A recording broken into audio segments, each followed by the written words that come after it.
hast mich.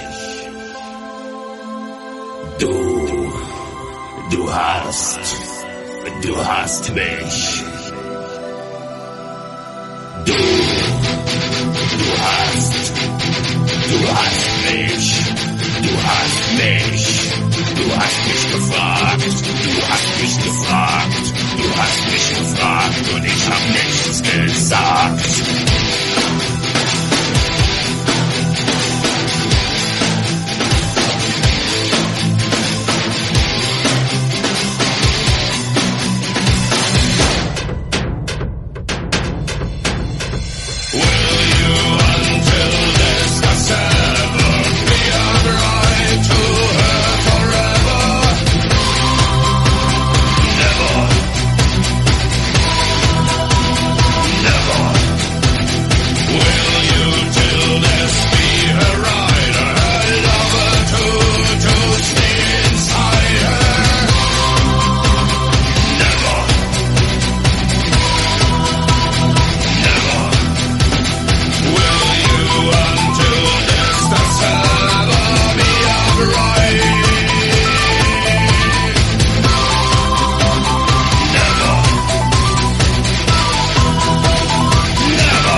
Du hast mich.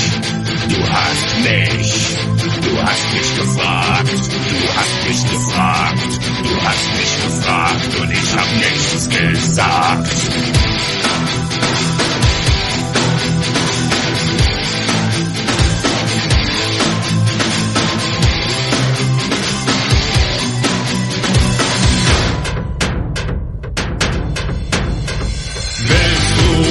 Der Tod euch scheide, treuer sein für alle Tage.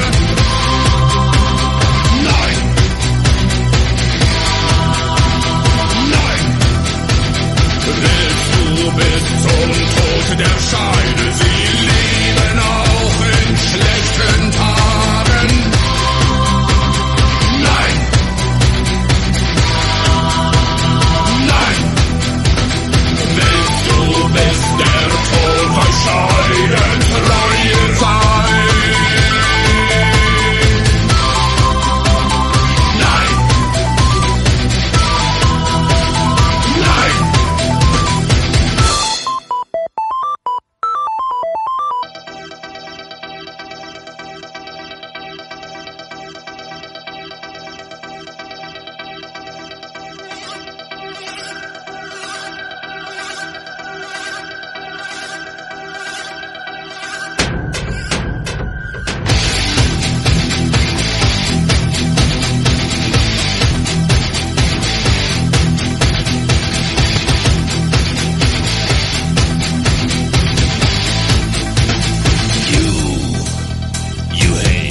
hast mich.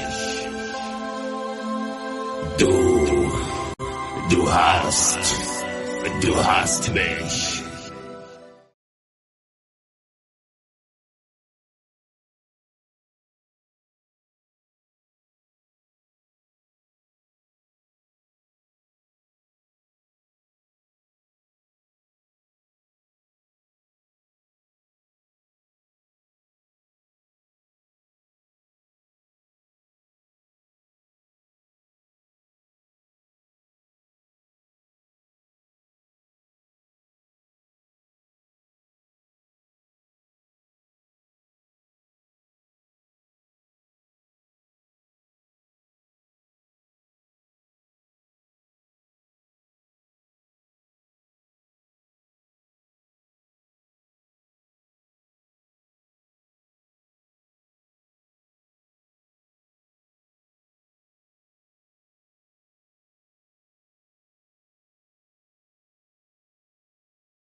Say he got charged with no license and stuff like that.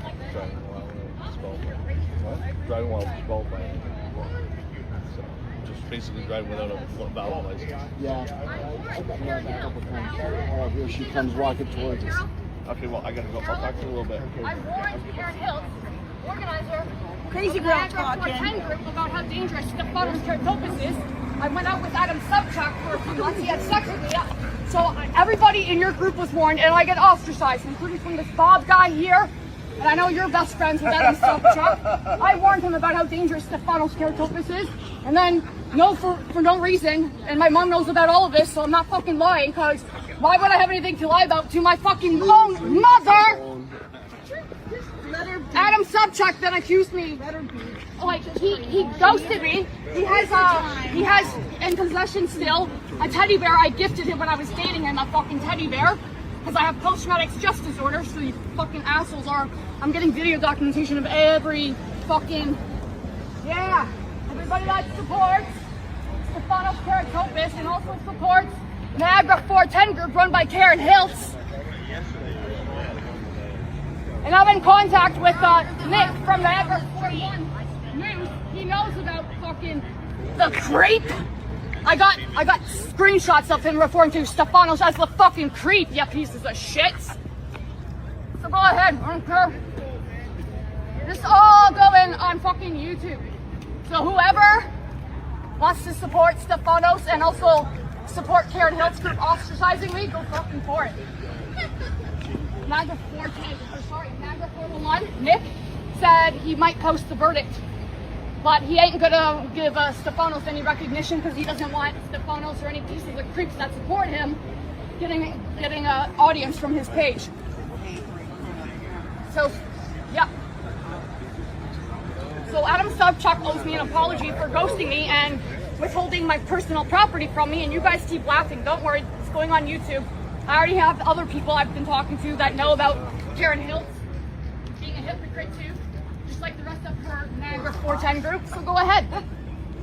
Got screenshots of all of it, motherfucktards. You think I don't know how to do documentation, bitches? I'm sure somebody's got medication wrong. People? Oh, yeah, that's what they always do. They accuse people of fucking trauma of being crazy, you fucktards.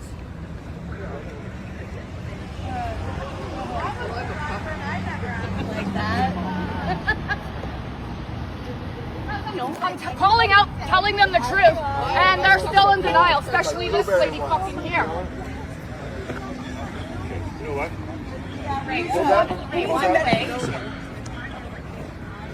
Not doing anything illegal. It's a public protest. I'm allowed to stand here. Girl, you're mentally ill. You need fucking help. Not doing anything illegal. I'm standing here. Free mental health services. You can go get help. Like I just told this Not nice doing lady from anything illegal. CHCH. She's got a new story here because Don't mental worry, health this is all runs going to go rampant on here. Facebook. You need to put it on Facebook, girl. You think you're gonna threaten me with Facebook? I get threatened every day with Facebook Live. I don't give a shit. Young lady, you're up against the wrong person. If you don't support the cause, just don't come. That's all. Go get help, man. It's gotta make you respect the I support the get help. people that Go support get help. You're an You need assaulter, help. Stefanos Karatopis. You need help. I have evidence of Bam Bam working with Stefanos, an assaulter. So you guys support an Tell you assaulter. what, you leave his name out of your mouth. Do you understand me? What is your problem has nothing to do with Bam Bam. Go get some help. Go get some help. What's this bitch talking about?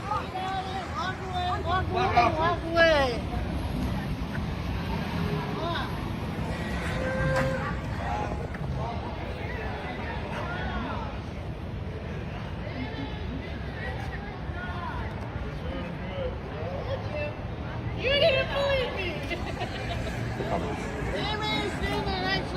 doing a good job, man. You're doing a good job, Bam Bam.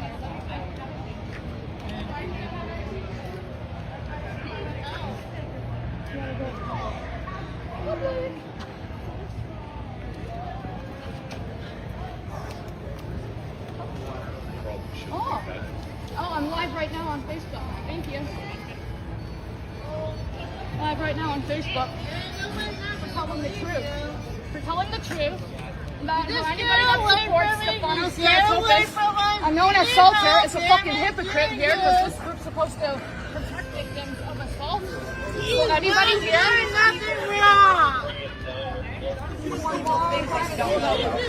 I got crackers! Go get the fucking help, you mental case. Inside, okay? Don't Well, public event. I'm allowed to talk. I live in the city.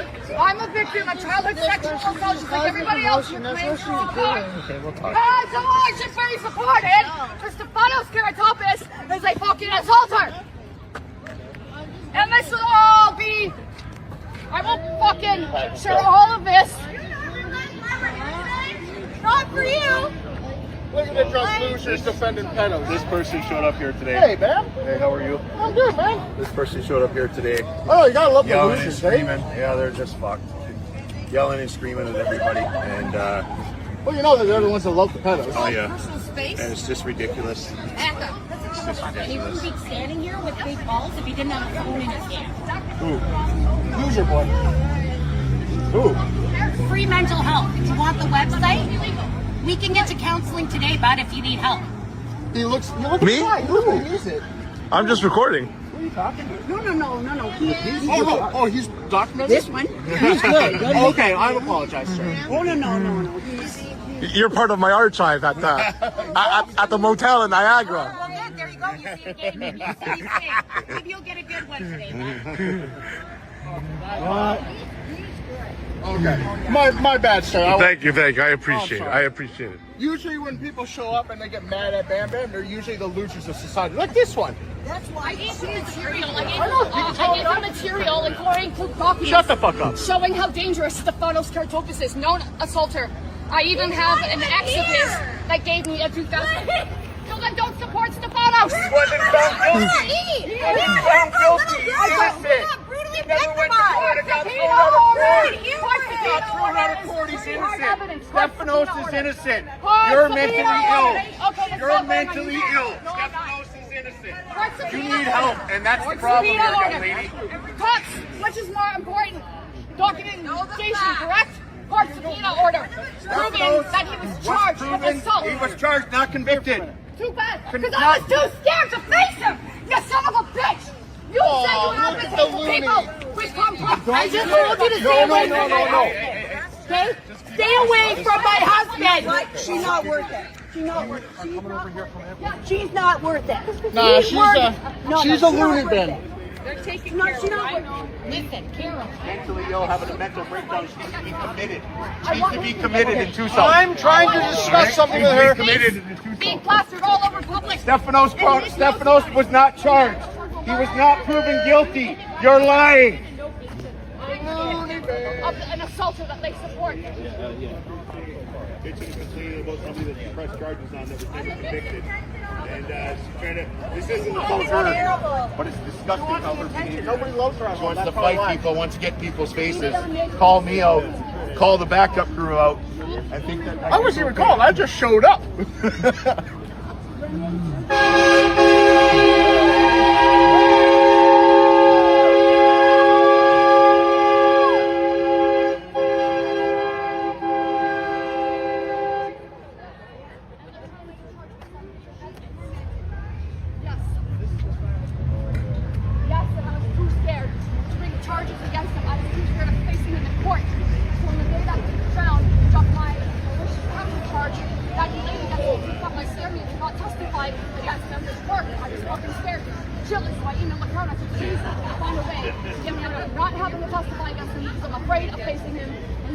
What the fuck did the Crown do the day that she dropped my counter-malicious charge? As soon as I was done getting my charge, my counter-malicious charge dropped, they called him into the fucking same courtroom. So my fear was confirmed because I ended up fucking seeing his face the same day as I was walking out of the courthouse, which is what I'm trying to avoid altogether, which is why I emailed the Crown, is that I don't want to see him in court. Please find a way to get me out of not testifying. Victim services for the court offered me absolutely no fucking support whatsoever throughout the whole fucking case. There's a nice way of talking to the officers. Thank you. So this was a former member of your group? You don't need disrespect. She was never a member. My counselor from Niagara sexual assault. All these protests I don't know how to describe it. They all love the feet of my narcissistic criminal piece of shit politician named Stefanos Karatopis. Even though I provided lots of them documentation, including court subpoena order. Is court subpoena order saying that he has Takes advantage of them and controls their name out there. So get things from them, go buy her things, and then she goes crazy. Absolutely disgusting. I'm talking about it being a victim of assault. Something you claim to protect. So you're showing all the hypocrisy here. Woohoo! What, this is awesome.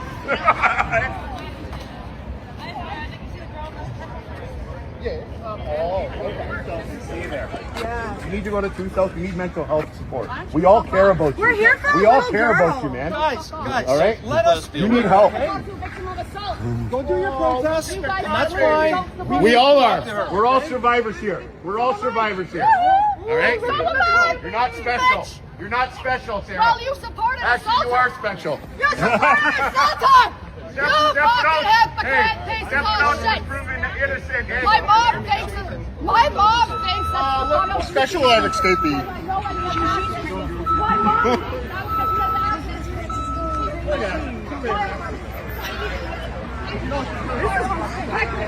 Like, I'm a survivor myself, and I'm bipolar, BPD. Make the list. I'd never act like this. Get some medication. Get some help. We've met before in one of Bam Bam's demonstrations. Yep. You're for Prima, right? Yes, thank you. not idle to them. Nope. And I have people here that know about how fucking scared I am, such as Melissa and Ashley, my mom's neighbor, Ashley Wilcock. I'm guessing your dad has the kid. Hey, you don't have your kids. I'm calling up people that know evidence about how dangerous this piece of shit is.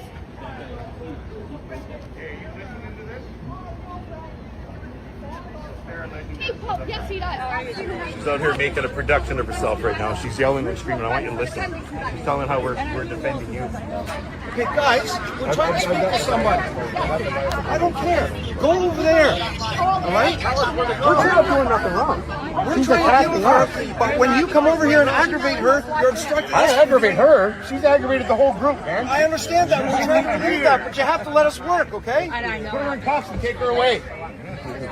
She's crazy. She needs a mental evaluation. That's what she needs. Did you say her last name, Bam Bam? Sarah Legendare. She needs a mental evaluation. She showed up at the courthouse today while we're here for a little 3-year-old who's been victimized, making it all about herself. And she started attacking all the people in the crowd, calling people out, calling me out, calling the other backup crews out, calling the other survivors out, trying to make it all about herself, saying that Stefanos is the perpetrator. You guys are all defending Stefanos and this and that, and yeah, it's all, bro. It's all on video, bro. She's out here in front of.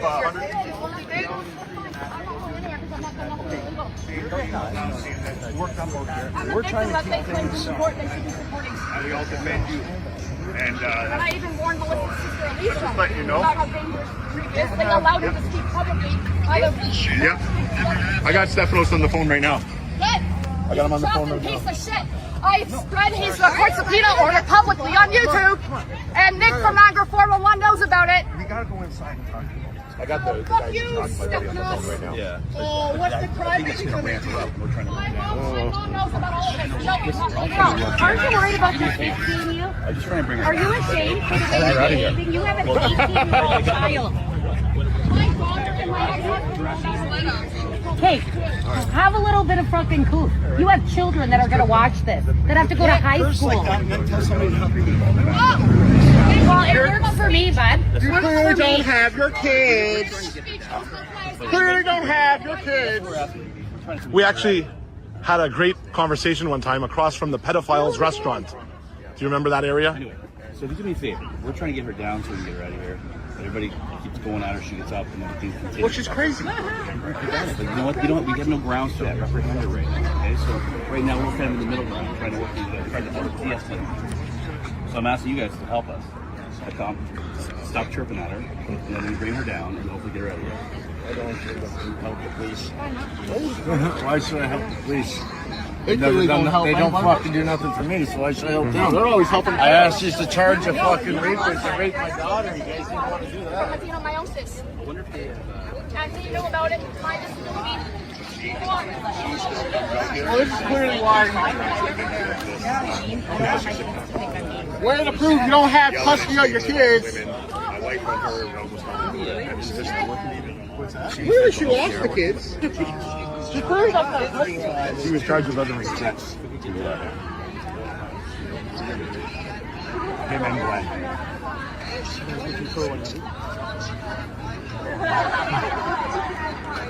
Well, I just wanted to call you and let you know what was going on, Steph, because she just showed up here. She was hiding in the background, and then she showed up and started yelling and screaming and trying to attack people, getting people.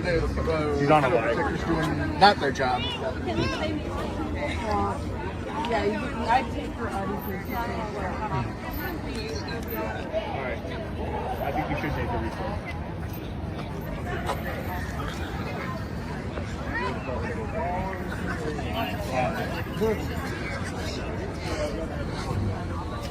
Who are you? Good to see you.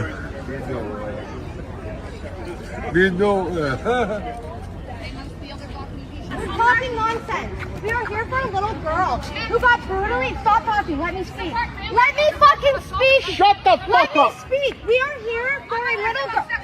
Oh my fucking god! You can't get a fucking word in. I'm a victim of childhood sexual assault too. So am I. So am I. So is it a competition? Well, it is when you guys fucking idolize people that are assaulters. You're clearly special in the head. Don't worry, you're winning. You're winning this competition. The more she's gonna keep going on. Even more crazier.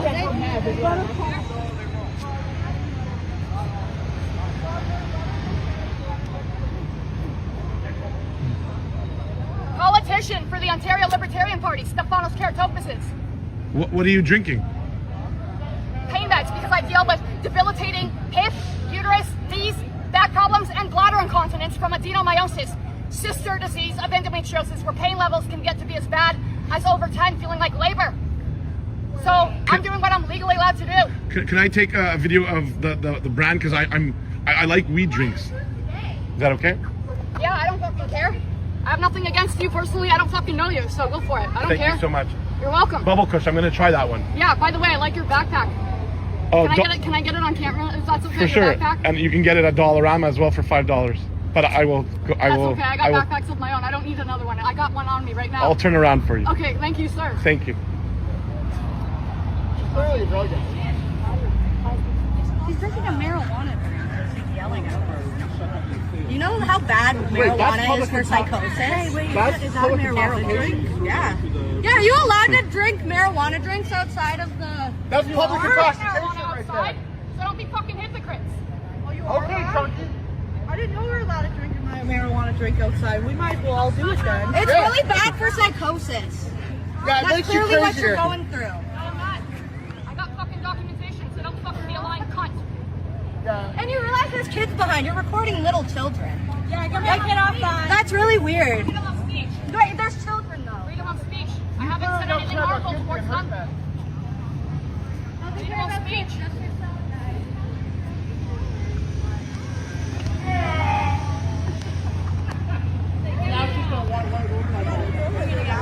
Okay, good.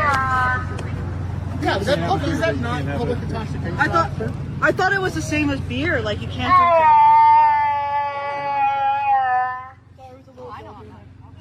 So you are allowed to. Loser.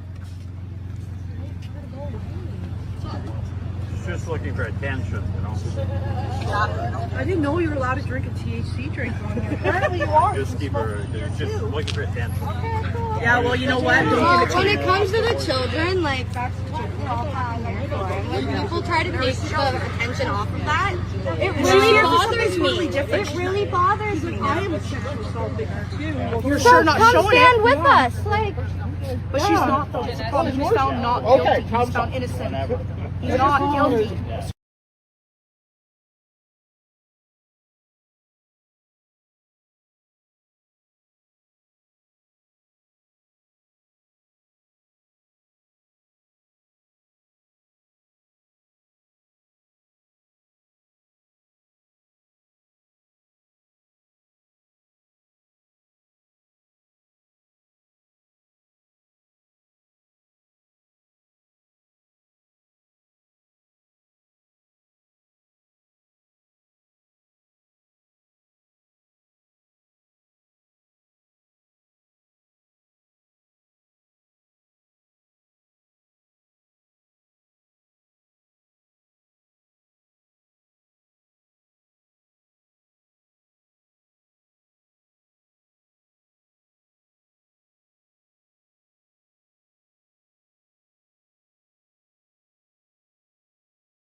Well, hello again, everybody. Hope you're all doing well. So I'm getting a lot of messages from some of my followers saying that Sarah Legendaire is sending them messages in their messenger account.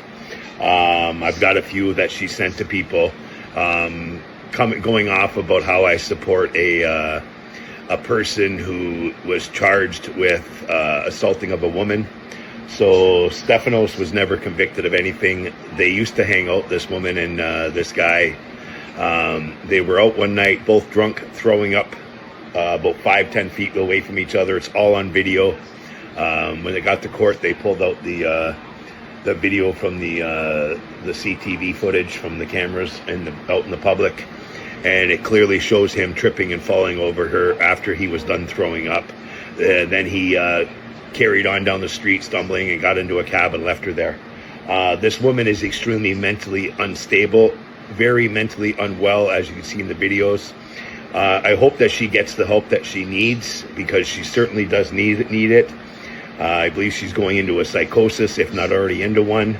And the last time this happened, it's not the first, the second, the third, or the fourth, people were reporting her to the mental health hotline, and the police were then called, and she was picked up and brought in to get a mental health evaluation, and was kept in the facility for a while. So obviously, if she continues this, just please call the mental health hotline. Let them know that there's somebody in a crisis that needs help, and that you're concerned for their safety. And hopefully they'll give her the help that she needs. But wow, love up, all. Stay in the love and light.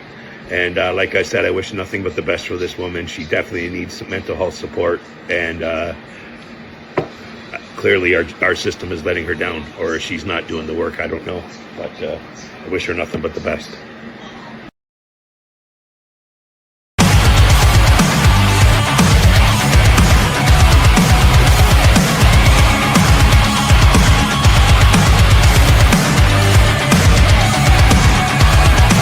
You're never gonna stop me. I'm the nightmare you've been dreaming of.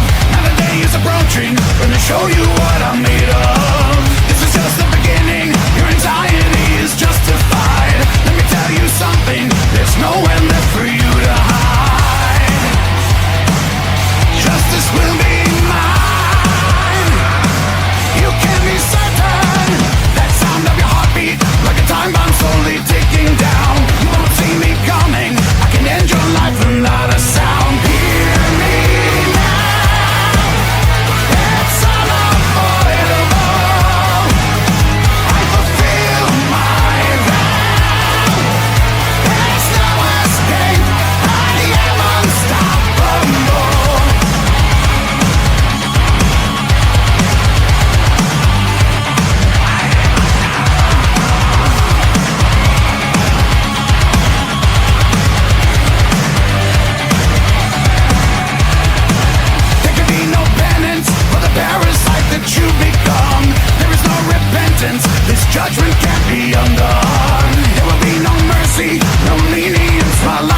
public lies about Sarah Legendre from Ray Bam Bam Andrews' Facebook profile, dated Friday, July 24th, 2026.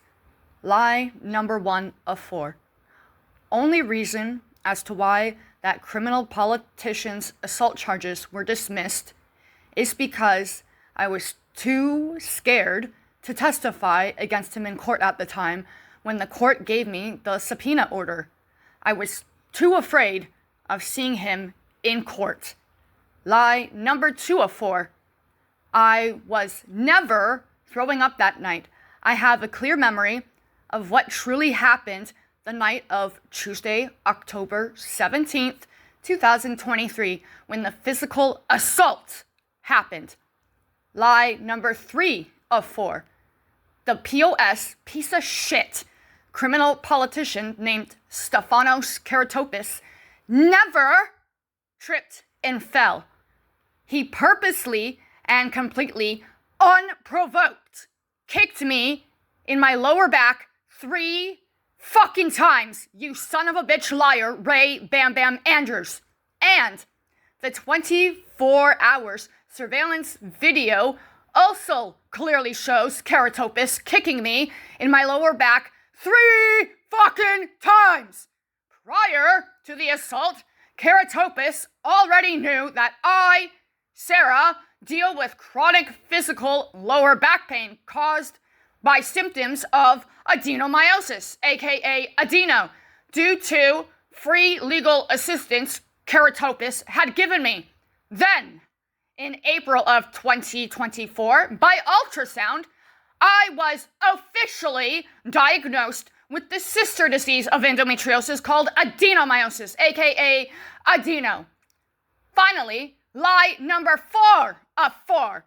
After the assault took place, Karatopis never got into a fucking cab afterwards. Instead, me and a second witness named Carol Weir, bitch, saw Karatopis do a suicidal 1-hour walk on the side of the 406 highway. So if these public lies about me, Sarah, continue, I will continue to publicly keep speaking truth about the assaults and physical abuse that I suffered at the hands of Stefanos Karatopis.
Du hast mich.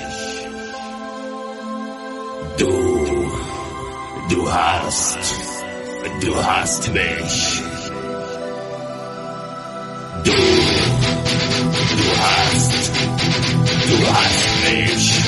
Du hast mich. Du hast mich gefragt. Du hast mich gefragt und ich hab nichts gesagt.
Du hast mich.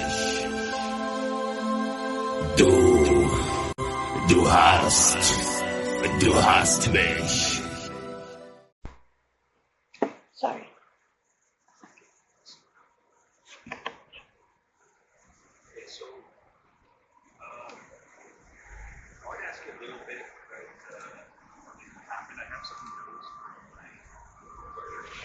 Yes. Yes, that's correct.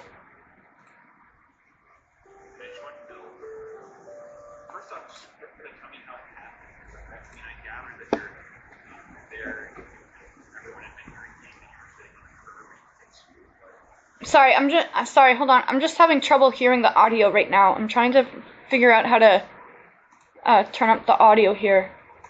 Sure. Okay, that seems better. Okay, sorry. Can you repeat the question, please? Sure. So I was just going to say, just sort of give me an idea how this happened, because I understand you had sort of a pre-existing relationship. Yes. Were you dating him at the time? No, I was not dating him. Because he's a politician, he prides himself on his political profile as being single, so he didn't want anybody to know that he was even doing intimate acts with me. I realized later on, after he was done helping me out in my court case, that he had previously given me free legal help in, because after it was done and over with and withdrawn from the court, he then didn't have to so much as present himself as, I guess, a presentable public figure to me. And because I had already been I was friends with him for a total of 6 years leading up to the assault, and it was about 2 years after I had met him that I went through the child custody court case, and then it was starting like within 6 months after my court case had ended, that then he started disclosing to me that he believes that he's a narcissistic psychopath. At that point, of course, then when he started disclosing that to me, I had already been under his manipulation from other stuff I had gone through during my years of being friends with him, such as him manipulating me about how he had given me so much help in my custody court case, and I better not ever do anything to betray him or I'll be left with nobody, no family, no friends, nothing. So that's a little bit of the backstory about my friendship with him, and I do realize now that at the time when I agreed to only be friends with benefits with him, when we did start doing intimate acts, I realized later on, after my court case was over, that he started more and more just manipulating me and using me as his supply to get those intimate acts met. Okay, so you did. So I understand a little bit from the background is that you were going through a divorce. Was he involved in that, or what are the legal proceedings that you're referring to? Yeah, he was involved in my divorce. He had helped me to get a free legal aid lawyer, and because of the fact that he's my friend, or he was my friend, sorry, and that he has his paralegal diploma, he had willingly volunteered alongside of my lawyer agreeing to it, as long as I was willing to consent to it. He had volunteered to be listed as two things in my court case. Number one, he was listed as my agent alongside of my legal aid lawyer because of the fact that, number one, he has his paralegal diploma, and number two, I was friends with him, so therefore if there was things that my lawyer was explaining to me that I couldn't really understand, like the legal terms or the legal talk of it, then because I was friends with him, he knew how to, how like when you're friends with somebody, you know how to talk to them on a friend-to-friend level, on a way that if somebody else is trying to explain something to your friend but they don't understand it, and you understand your friend better, you know how to better explain stuff in a way so your friend mentally gets it. So that's why he was listed as an agent in my child custody court case. And then he had also voluntarily listed himself as my support person, meaning like emotional support, if I needed help with rides to pick up and drop off locations for my child, or if I needed help with rides to medical appointments or to the food bank. He was listed as my emotional support person because the when I was going through my custody court case, they were looking down on me on the fact that I had a smaller amount of friends and family support system, and my ex had a very large family support system. So that's why he had also voluntarily listed himself as my support person. So then after my court case was over, when he did these acts, it obviously made me feel very, not just physically vulnerable, but emotionally vulnerable as well. Okay, so I have an understanding of the timeline. Is he involved in anything other than your family law proceeding? No. Okay, so you meet him 6 years ago. Yeah. Prior to my custody case. Yeah. And you met him through like your involvement in the political party that he's a member of? Yeah. Okay, so because he's an Ontario Libertarian, right? Yes. Okay, and then he's okay, so you meet him in that context. He assists you with and you know him to sort of the way he holds himself out is that he helps people with all kinds of legal issues, and especially land stuff that I've looked at and seen. Yes, that's correct. Him talking about. Yes. And he also prides himself on helping people out that have been in my situation, parents that are going through child custody cases, which I just find, considering everything that's happened to me since police charged him with assault based on video evidence, I find it absolutely astonishing and just bewildering that more people are not aware of the fact of how physically dangerous he is, because before he physically assaulted me, because of how much help he had given me in my court case, he obviously knew that I had pre-existing PTSD from past physical abuse, and he also knew that I was already on disability due to having back problems. Mm-hmm. So then he gets involved in your court case, and then after your divorce is finalized, you sort of use the phrase friends with benefits, but you sort of are dating him essentially unofficially? He never considered it dating, no. So I wouldn't consider it dating either. Because he was always, even though I was friends with benefits with him, he was still, flirting with, doing the typical narcissist thing, flirting with other women, looking at other people as his potential supply to try to, I understand what I'm talking about might not sound or seem like it's making sense, but if you studied about narcissistic abuse, No, I appreciate what you're saying. What I'm trying to sort of figure out is what his defenses are going to be. Like, I kind of want to go through a bit of the background so I understand what your relationship is like. Yeah. And then what I wanted to ask following that is, there's a period of time. Did you have him and I? We had to clarify, like, because the reason I say we were never dating is because we started being friends with benefits while I was going through the divorce procedures with my ex-husband. While he was assisting with the case? Yes. Yeah, okay. And people that I haven't disclosed that to a lot of people, but people I have disclosed that to say that he, with the position of, like, public position that he's in, he should have known to not be doing that, because not only was I his friend, but he was also acting as my agent with me being as his client, and therefore he crossed a client-agent boundary line. That's what I've had people tell me. So he's not a licensed paralegal, correct? He just has a paralegal degree? Yes. So if he was a paralegal and he was acting in an official capacity, then absolutely it would be something that would fall under a lot of serious ethical considerations for any legal professional. Okay. And I would say, just between you and I, what I'm hearing, I think it was abusive too. I think that he put himself in a position of trust. I don't know that he necessarily... My daughter had come to trust him too. So. Anything happened with him and your daughter? No. Okay. So then...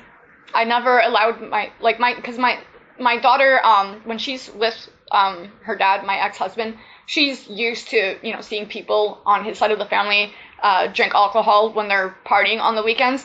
And so because of that, like, I don't obviously have anything against adults drinking alcohol or parents choosing to drink alcohol if they choose to in front of their kids, as long as they, don't go overboard or become abusive towards their kids for it. But regardless of that fact, myself, I personally choose to not consume indulging or overindulging in alcohol when my child's with me, and so therefore, because of that fact, whenever my child was with me and she was interacting with this person who had become we had come to trust him as a part of our family. He had come to tell me throughout my years of being friends with him and him helping me out in my court case that I could count on him as family. And so because of that, there was quite a few times that my daughter did interact with him.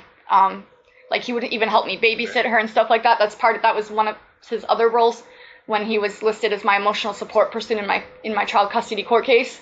However, I never allowed my daughter to be around him or other adults while they were overindulging in alcohol.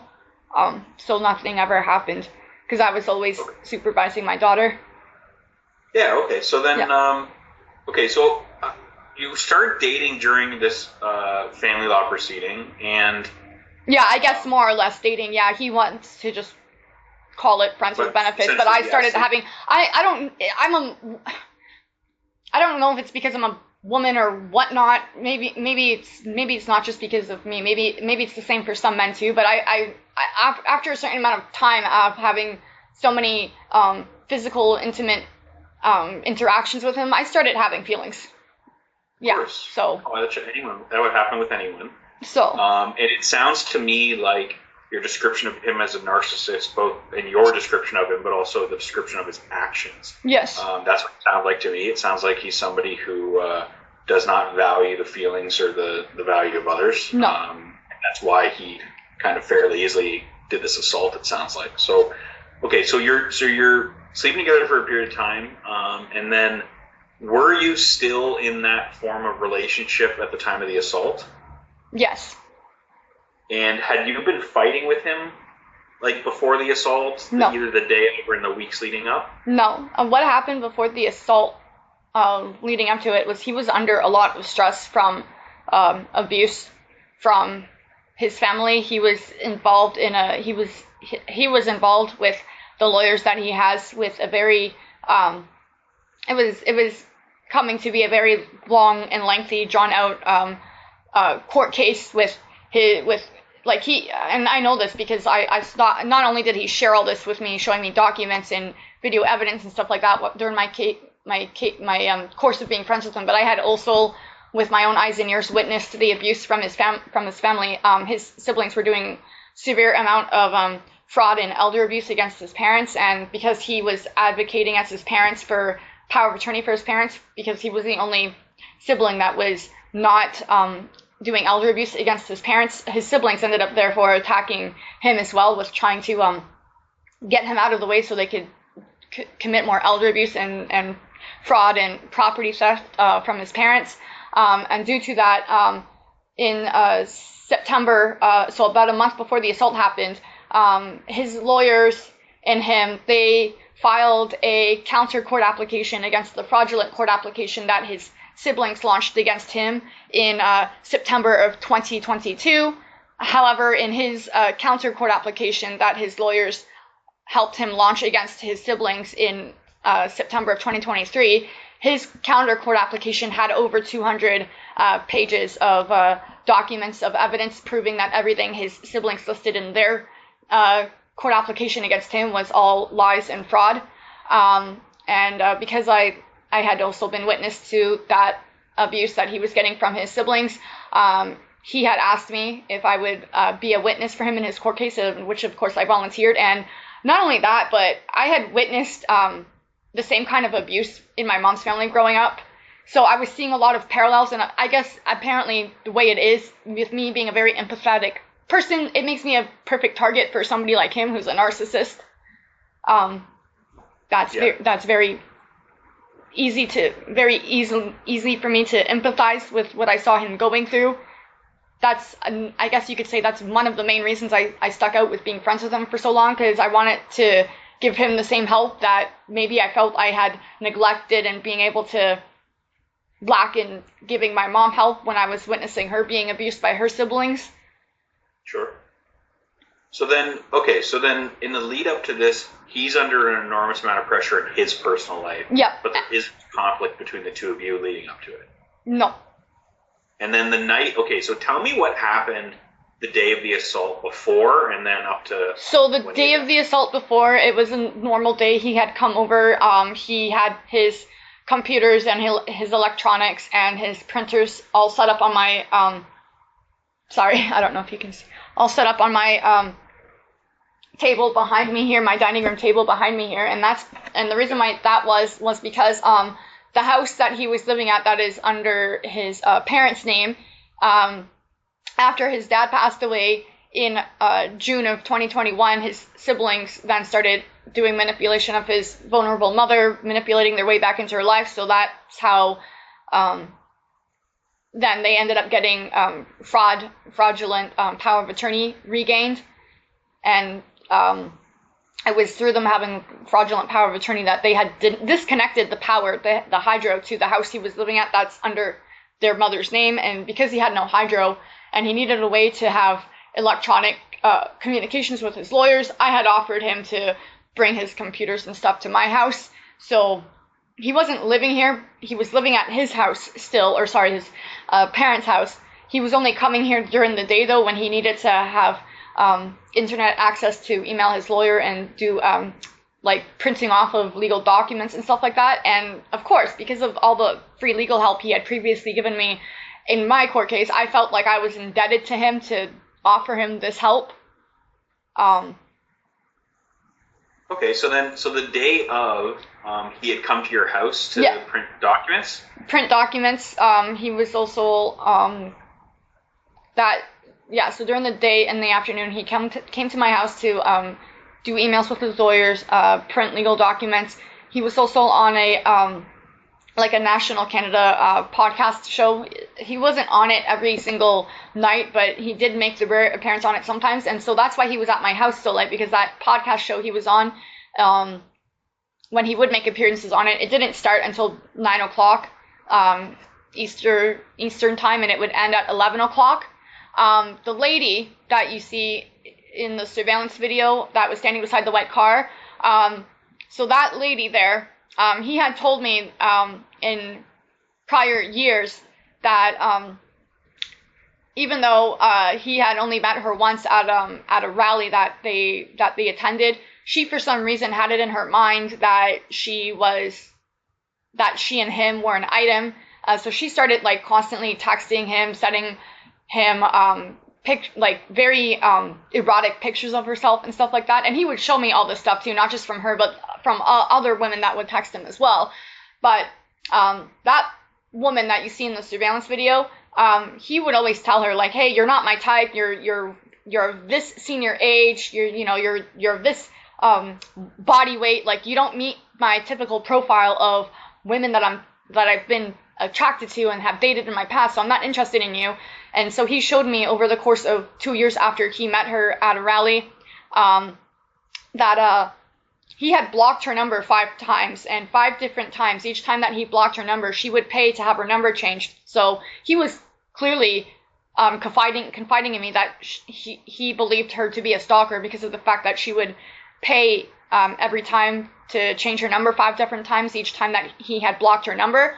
Well, leading up to a week before the assault, she started texting him more and more again than she had in the previous months leading up to it.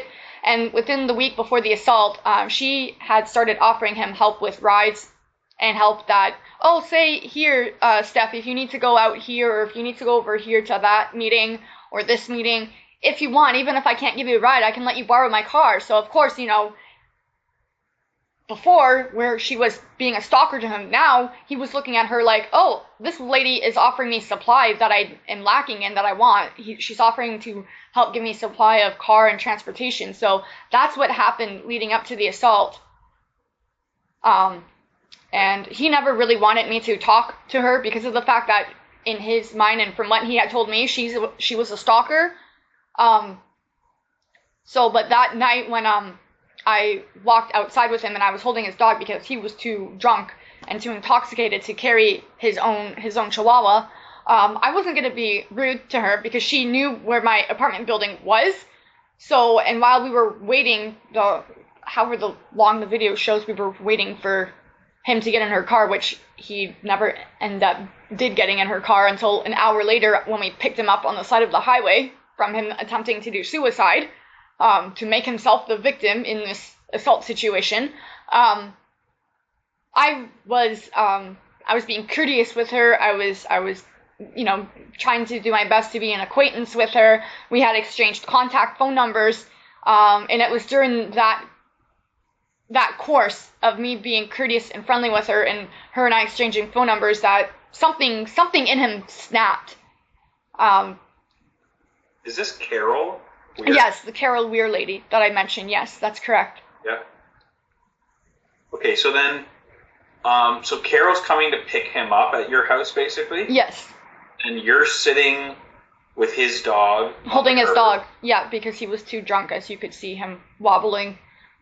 And then did he say anything before he kicked nothing. you? He was listening to like rock music or whatever type of he would always tell me when he started, after my court case was over and he started doing more and more of the narcissistic manipulation on me, which I didn't realize at the time until after police charged him with assault, and then I started doing research, like, because the assault to me was I guess it shouldn't have been a big shock, because there was times when I was hanging out with him in person, when my daughter would be with her dad, and he would be drinking, and he would go into, like, I guess what they call it, a narcissistic physical rage.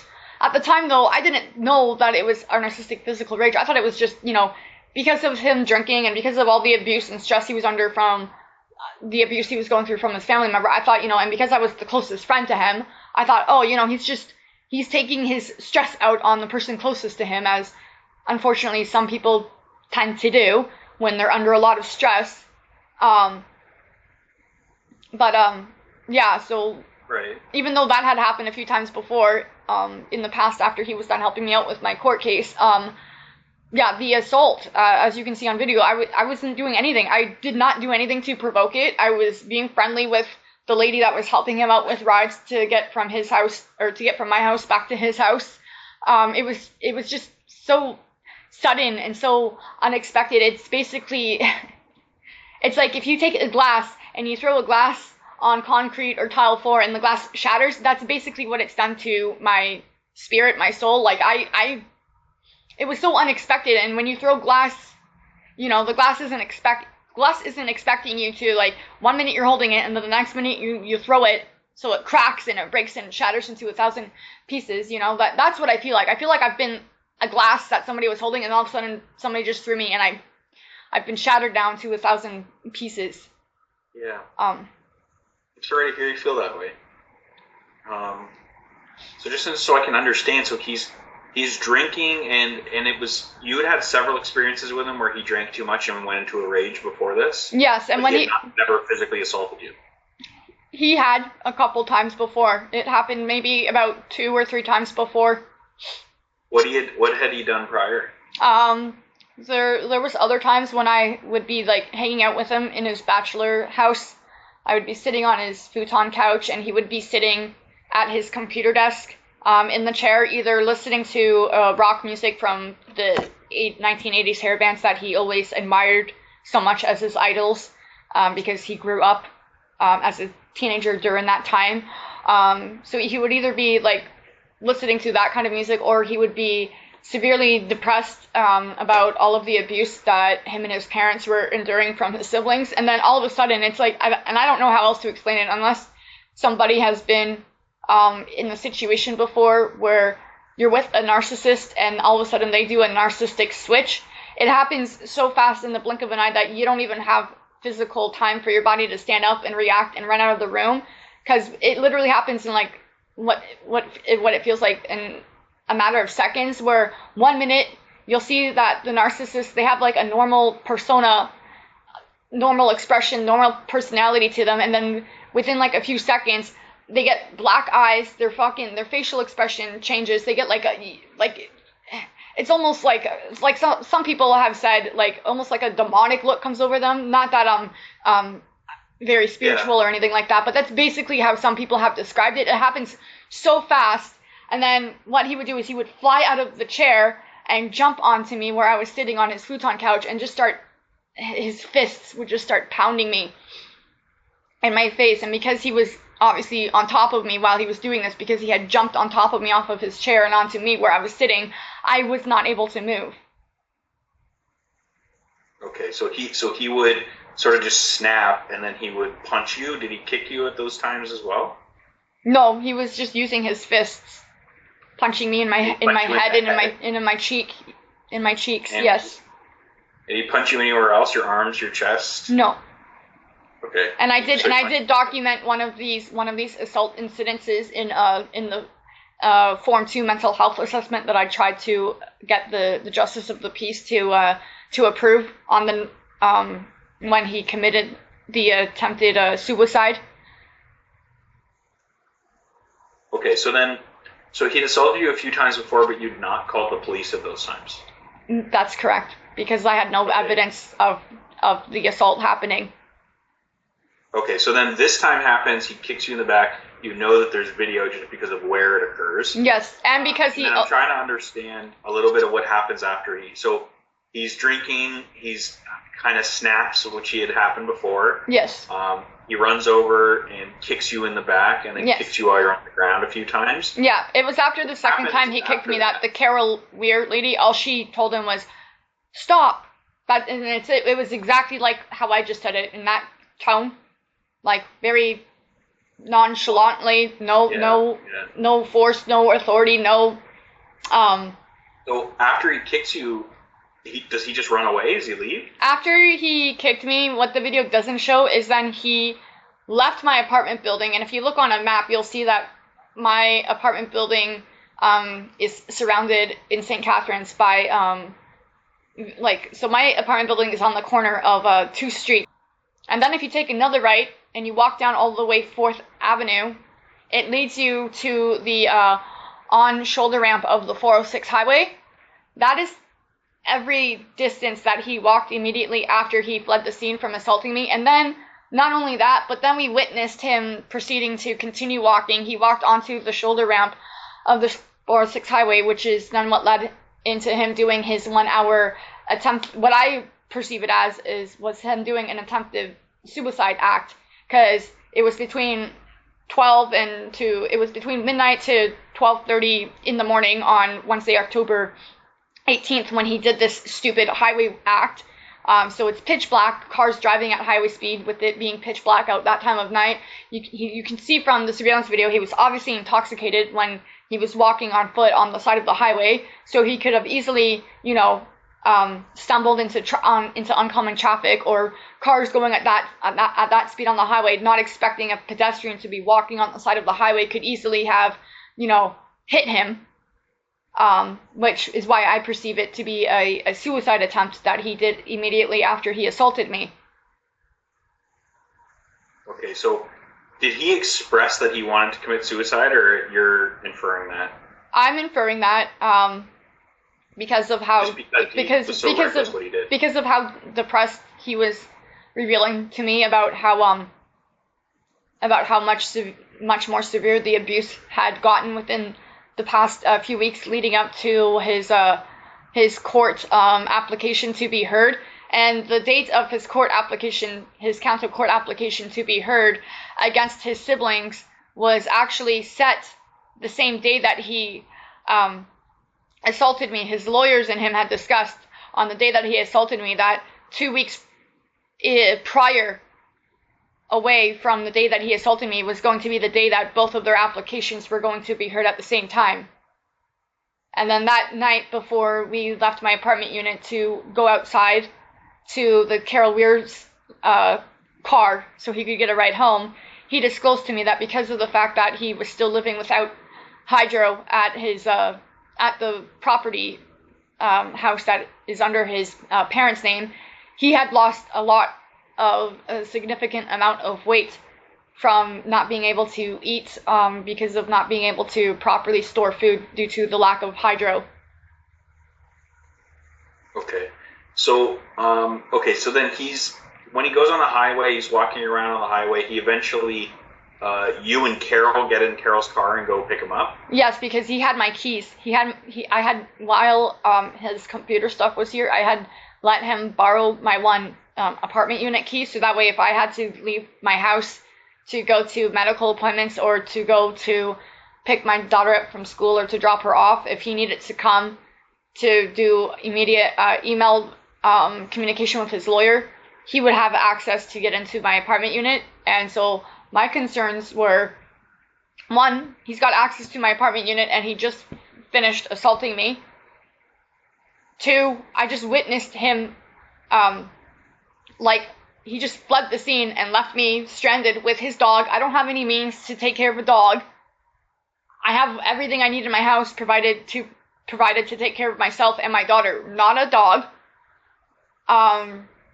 So that's why we proceeded to go after him. Okay. And then in text messages, he does admit to walking on the highway, but he says, "Oh, it was a nice night outside. I just wanted to go for a nice stroll to try to walk home." So he doesn't deny doing the highway stunt. Okay, so then you pick him up, and then what happens is Carol just dropped you off at your house and you go inside? What happened was after we picked him up was Carol drove him immediately to his house, at which point then he continued more of his verbal just charade of abuse. I have that video documented, what happened from when we picked him up in the car to even the point of when we dropped him off. I have all of that video documented. I didn't obviously provide that to the police because I realized that wasn't going to have any relevance in them charging him with assault, because it had nothing to do with showing him assaulting me. It was just the video documentation I have of what happened when we picked him up to the point where we dropped him off at his house. It just shows his narcissistic verbal abuse towards me. And then it was after Carol dropped him off that then she proceeded right back to St. Catharines to drop me off. I was out of it. It was by that time it was between 1:30, 2 o'clock in the morning. He knew, obviously, because of the extensive amount of free help he had given me in my court case, that it was that being the assault that he did being before the midnight hour on a Tuesday night. So then it led up into Wednesday, and he knew that I got every week access with my daughter from Wednesdays after school to Thursday mornings drop off at school, and then every other weekend. So because of the fact that it was a Wednesday, I was expected to pick my daughter up from school that afternoon. I was just beside myself, so physically exhausted. I just went right to bed as soon as the Carol lady dropped me off at home, because I didn't want anything to interfere or stop me from having my access time with my daughter. So it was the next day. It was about a day and a half after the physical assault. So on Thursday, October 19th, after I dropped my daughter off at school, that's when I immediately went to the courthouse. I filled out a Form 2 mental health assessment, requesting for the Justice of the Peace to order him in for a mental health assessment because of the what I perceived it to be a suicide attempt that he had did with him walking on the side of the highway. I provided, along with the Form 2 that I filled out, I also provided the Justice of the Peace copies of all of my text messages with him from the night of the assault, proceeding onto the day after he assaulted me, when he was still continuing to contact me and deny doing any sort of physical act towards me. So I had provided all of that proof along with my Form 2 to the Justice of the Peace. Upon the Justice of the Peace reviewing my Form 2 mental health assessment form, and also the text messages from him, and also along with the text messages from him, but private messages I had from the Carol lady admitting that she had witnessed the abuse and she doesn't approve of it. The Justice of the Peace told me, Sarah, because he's not been diagnosed with any mental illness before, and because obviously you can't force somebody against their will to be brought in for mental health assessment, I'm not going to approve your Form 2. Instead, what I advise you to do, Sarah, is for you to contact the cops and have them charged with assault. So that is what led to the assault charges happening. Charged? Yes. Yeah. Okay, so then I looked up on the court website. He has a to be spoken to that's coming up next week. Yes. So that'll be a first appearance, possible second appearance, and he's just going to be setting a date for. Usually they talk about when the disclosure will be done. I don't know if he has a lawyer or not. He does. Okay, so then they'll probably work that out. It may be that he recognizes that, there's a video, it's pretty clear evidence. I have to plead to something. Maybe it's done sooner than later. Maybe the plea takes quite some time, or he goes to trial. He seems like the type that would fight it no matter what and potentially go to trial. Yes. And just, on a principle basis, try and argue his way out of it. I've had mutual, I'm obviously, because I had helped him out with campaigning, obviously I had met him before. I had helped him out with campaigning for his party, and it was through a rally that him and I attended that was not just for his party, but lots of other people that also have the same interests, the same views as what his party aligns with their views, their platform is having. So because of that, him and I, we obviously have a lot of mutual friends in common still, at least from the people that have not bought into believing the lies that he has tried publicly spreading around on the internet about me. And due to this, I have had mutual friends that are in contact with both me and him. They have privately messaged me and warned me that he is trying to pursue having me either counter criminally charged with defamation or to bring me in to sue me for defamation, because apparently everything I've stated about the physical assault and him assaulting me is all defamation falsehoods. Okay, so he's been charged, and then he sort of tells everybody in your mutual circle of friends that obviously, I didn't do this, she's lying, and she's ruined my life, kind of a thing. Yeah, and then he's gonna either have me counter criminally charged with defamation or sue me for defamation. And I've also had the cops call me and give me warning of this too. I have audio recording actually from about a month and a half ago, maybe 2 months ago, of one of the Niagara regional police officers calling me and telling me, hey, Sarah, he's calling into us maybe every single day or every other day, trying to find a way to get you counter criminally charged with defamation. So I feel very vulnerable.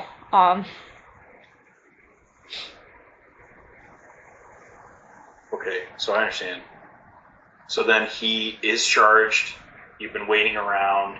Obviously, the police have told you. I'm not hearing any reason for you to be charged there. So I assume the police are saying the same thing. He's complaining a lot, but it means nothing. He doesn't seem to understand what he's even saying. The police have kind of told me I need to watch what I'm saying on the internet to friends, because apparently if I slip up and I say one little tiny bit of lie surrounding him assaulting me, then he could have me criminally charged for defamation, or he could sue me for defamation. But everything I have stated to let people know about this, to let people know about the struggle and the physical and emotional pain I have gone through has been strictly based off of the video evidence. Sure, but the other thing I'd say to you is there's no such thing as charging someone criminally for defamation. That doesn't exist. Okay. The remedy for defamation is civil, so you sue somebody for that. Which is what he's also threatening to do as well. He's welcome to do it. I'm not hearing a case there. If he came and asked me to sue for that, I'd say you're going to lose, and you're probably going to get countersued successfully, so I would not poke the bear if I was him. He may be stupid enough. Funny enough that you say poke the bear, because he made a Facebook post that, again, our mutual friends provided me screenshots of a few months ago, of him saying that apparently me, because I've had him charged with assault, and anybody that he finds out is friends with me, is poking the bear, quote unquote, meaning him and being referenced to being the bear that's being poked. Of course. Okay, so that's happened. So then where it is now is you're just sort of waiting for the criminal. Have they taken, like, the police met with you and they've done your version of events and taken a statement and the victim impact stuff? Okay. That's how they got him charged with assault. I provided the court's crown attorney's office with my victim impact statement. I filed that on Monday, January 8th at the courthouse. I didn't actually find out until 2 weeks ago on Monday, April 22nd, that the OIC, the officer in charge, and his responding police partner that had attended the first call with me about having him charged with assault, they neglected up until 2 weeks ago to have me sign a medical release consent form, so that way they could have access and permission to have access to my hospital records that are directly related to the assault, to provide that disclosure to the court's crown attorney's office. And I found this out 2 weeks ago because I had gone down to the court's crown attorney's office in person to find out if the cops had provided them disclosure of my hospital records surrounding the assault, and the court's crown attorney's office that Monday morning of Monday, April 22nd, told me no, the cops had not yet provided them the disclosure of my hospital records pertaining to the assault. So then I called the cops. I got referred to speaking to their sergeant, and it was their sergeant that got the partner officer of the OIC cop to contact me, and then they came over to my house that evening of 2 weeks ago to have me sign the medical release consent form. So it wasn't just until 2 weeks ago that the court's crown attorney's office was provided my medical disclosure from the cops. Okay. So then so what you're looking to do then is to sue him, and I understand for the assault, but also potentially for defamation? Defamation, yep. And yeah, sue him for the compensation for the physical and emotional damages he has caused me. And I also want to sue his, I view her as being his accomplice, because on the same day that the police charged him with assault, she called the cops to try to have me charged with harassment. When all I had done was message her on Facebook to ask her, hey, if I call the cops to ask the cops to charge him with assault, can I count on you as vouching as being witness to him physically assaulting me? And then to find out that evening after he was charged with assault that I had an officer showing up at my door telling me that she's trying to have me charged with harassment. This is why I view her as being his accomplice, and because she has admitted in her public videos for her author business, and also and she has also admitted in her public author blog website to being a public figure, I want to have her sued as well for her also for the defamation she has also done of my name. Okay, so let me just sort of tell you how I see how this may go. So I would be concerned. I think that you have a case in the assault. You got good evidence that may be worth proceeding on. Yes. The damages won't be sky high because like you've been on ODSP for a while, so there's not an income loss claim that would be tied to that.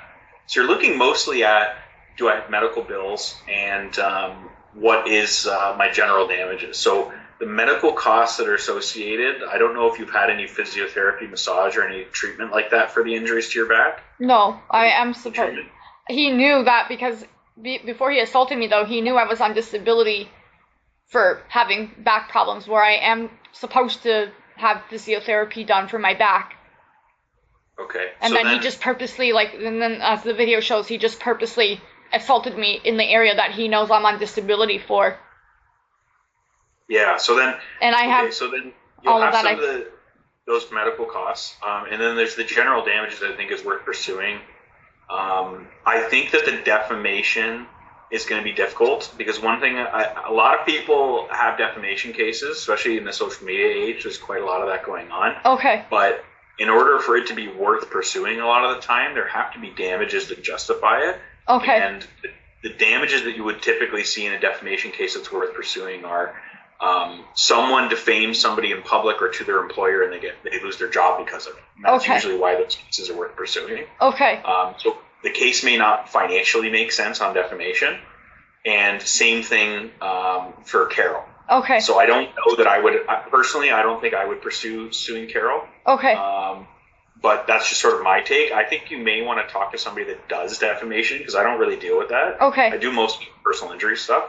But you may want to talk to somebody who would do that potentially, because I think if you're going to pursue defamation, it'd be worth doing in both. I just don't think I would do it. Okay. And I'm just kind of concerned about the recoverability, because I don't want you to invest a ton of time and emotion and energy into this lawsuit which is what I usually, I tend to be,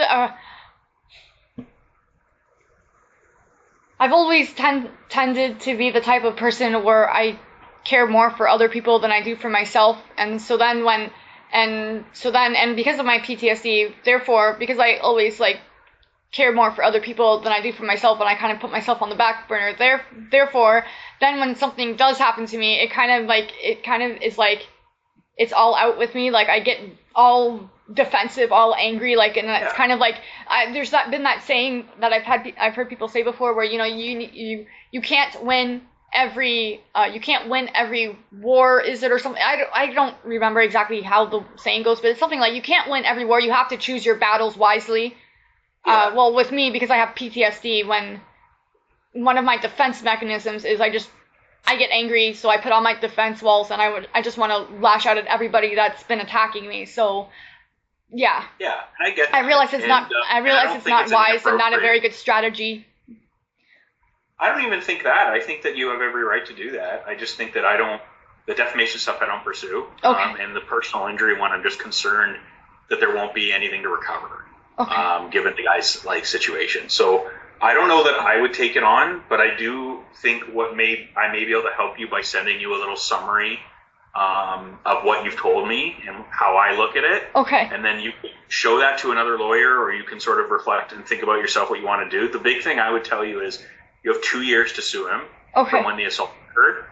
Just in Ontario law, that's the general rule. So you have plenty of time to think about this. And what I would suggest to you makes a lot of sense is to see what happens with the next couple steps of the criminal process, because if he's convicted of that, you have a very strong and much easier case to do. The defamation is more complicated, but for the assault, if he's convicted, it would really help. So I think that you may want to get a second opinion. I'd encourage you to find a lawyer that maybe does more defamation stuff. What if I was to just drop the defamation part altogether? You could, but I think there's something potentially there, especially with Carol and the fact that they're posting online. I would maybe look into that. Okay. I'm not saying it's not worth pursuing. I'm saying I don't do it. Okay. And I think they should happen together. So I may direct you. So I may give you some referrals to people that may be able to help you with that. Okay. Yes, please. And could do the whole thing. Okay. Because I think it may be doing it in one.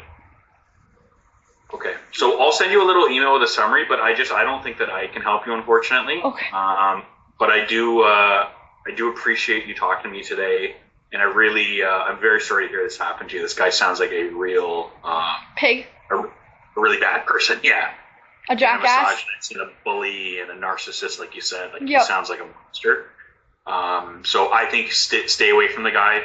Keep in with the criminal process. Make sure he gets convicted, and send you a little email with some referrals, and hopefully you can find somebody that can help you out. Thank you. Okay. Do you have any other questions about it? No. Okay.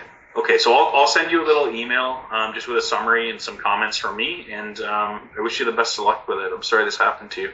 Thank you. Okay.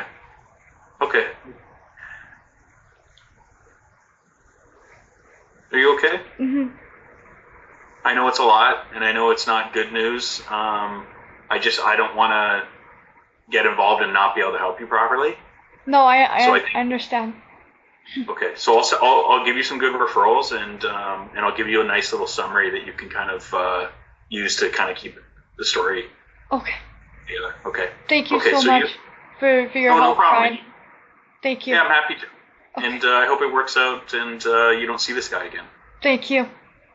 Okay. Okay. You have a good day. You too. Okay. Thanks. Bye.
be.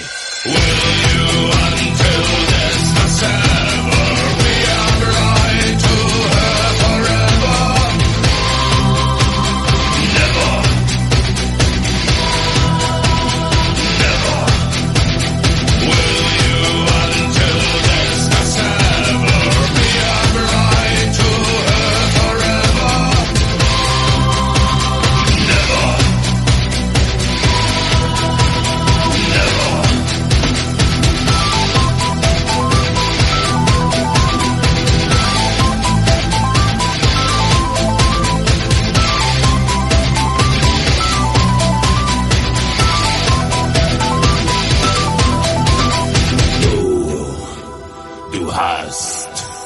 Du hast mich.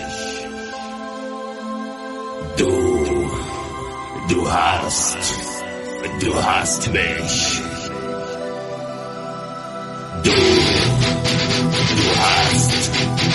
Du hast mich. Du hast mich. Du hast mich gefragt. Du hast mich gefragt. Du hast mich gefragt und ich hab nichts gesagt.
Du hast mich. Du hast mich, du hast mich, du hast mich gefragt, du hast mich gefragt, du hast mich gefragt und ich hab nichts gesagt.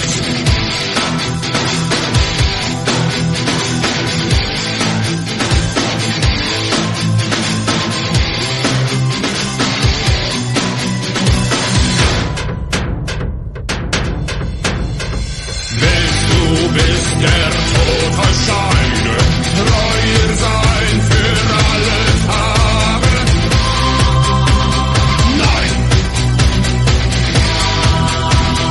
nein, willst du bis zum Tod der Scheide sie lieben auch in schlechten Tagen? Nein, nein. Du bist der Tod verscheiden, treuer sein.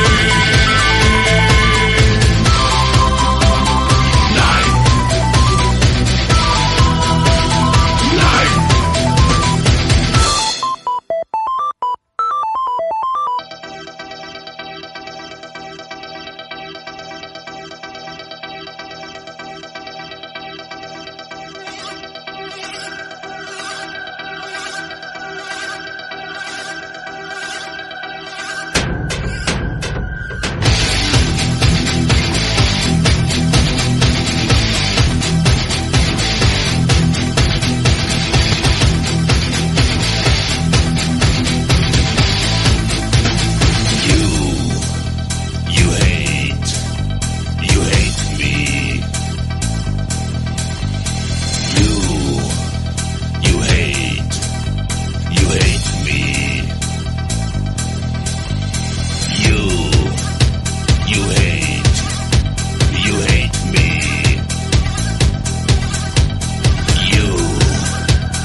Du hast mich.